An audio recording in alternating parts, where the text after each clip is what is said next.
আধিপত্য বিস্তারকে কেন্দ্র করে গেল ৯ সেপ্টেম্বর কুষ্টিয়ার দৌলতপুর উপজেলার বাগোয়ান এলাকায় সংঘর্ষের ঘটনা ঘটে সর্দার ও মণ্ডল গ্রুপের মধ্যে। এ সময় বাড়ি থেকে তুলে নিয়ে গিয়ে গলা কেটে হত্যা করা হয় শারবান সর্দার নামে এক ব্যক্তিকে। এ ঘটনায় শারবান সর্দারের পরিবার থানায় মামলা করে পড়েছেন চরম বিপাকে। আসামিদের গ্রেপ্তার ও নিরাপত্তা চেয়ে করেছেন মানববন্ধনও। তাদের অভিযোগ, এ ঘটনায় কোনো আসামিকেই গ্রেপ্তার করছে না পুলিশ, উল্টো আসামিরা দিচ্ছেন হুমকি ধামকি, এলাকায় চালাচ্ছেন অস্ত্রের মহড়া।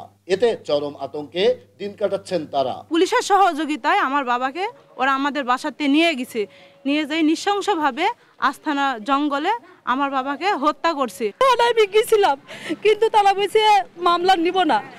আসামি পক্ষে অনেকবার হুমকি দিছে, বলছে ৩ জনকে নিয়েছি, আরো ৫ জনকে নিব। এ ঘটনায় আহত হন আরো বেশ কয়েকজন, যাদের অনেকেই এখনো মৃত্যুর সাথে পাঞ্জা লড়ছে হাসপাতালে। তাদের পরিবারও পাচ্ছে না কোনো আইনি সহায়তা। জড়িতদের দ্রুত গ্রেপ্তারের দাবি তাদের। পুলিশ কি করছে, কিসের জন্য আসামি ধরছে না, আর পুলিশ আমারে বিচার কিসের জন্য করছে না, তার ফাঁসি চাই আমরা।